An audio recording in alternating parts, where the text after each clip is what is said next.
Dito tayo sa tangke ngayon.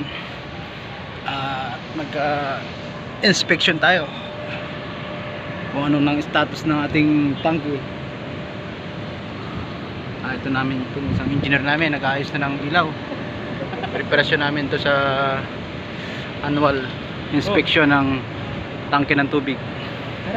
So ito po si architect. Sisimulan niya Ano yung mga natin doon?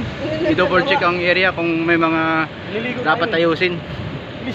Ito yung ilalim ng tangke namin mga idol, oh. Idol, oh. Oh, ayan, oh. Bali tatlong tangke yan, oh.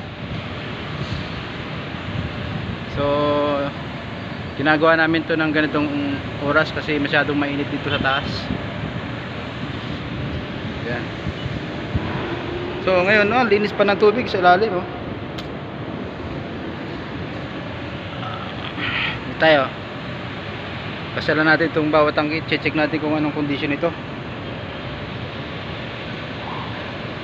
Maayos pang tangke namin dito kasi tag-init na ho ngayon, kailangan talagang mga tubig natin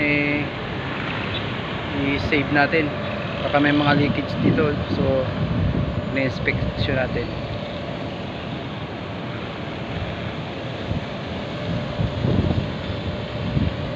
So as of now, okay naman po yung mga tangke namin.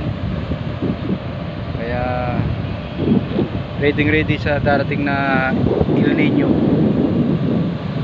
So ito nga ho yung view dito sa taas.